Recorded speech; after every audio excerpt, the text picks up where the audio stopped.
Hi, Robin here. I'm going to be doing a lot more short form videos in camera like this is in 2024. So let me know what questions you would like me to answer for you.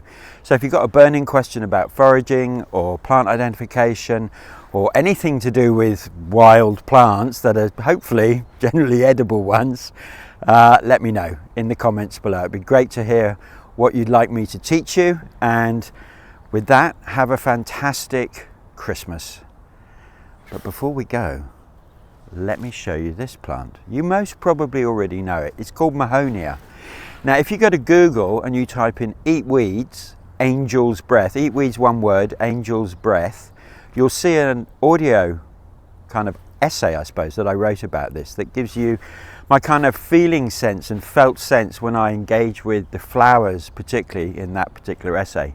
Because during the day they don't particularly, there's a real slight sweetness there, but it's in the evening time that they bloom and exude this exotic scent that's heavenly. If you like jasmine, you're going to love this plant. And the beautiful thing about the mahonia flowers is that these are all edible, just like I showed you with the Darwin's barberry flowers the other day, but they have a different profile to them. Try them in your salads. It's Christmas tomorrow. No, 2 days time. And yeah, just, you know, why not have a little side salad with some of the flowers, even if it is just the Darwin's barberry and the mahonia. Yeah, let me know your questions. Lots of love and have a fantastic holiday, and may it be peaceful and serene.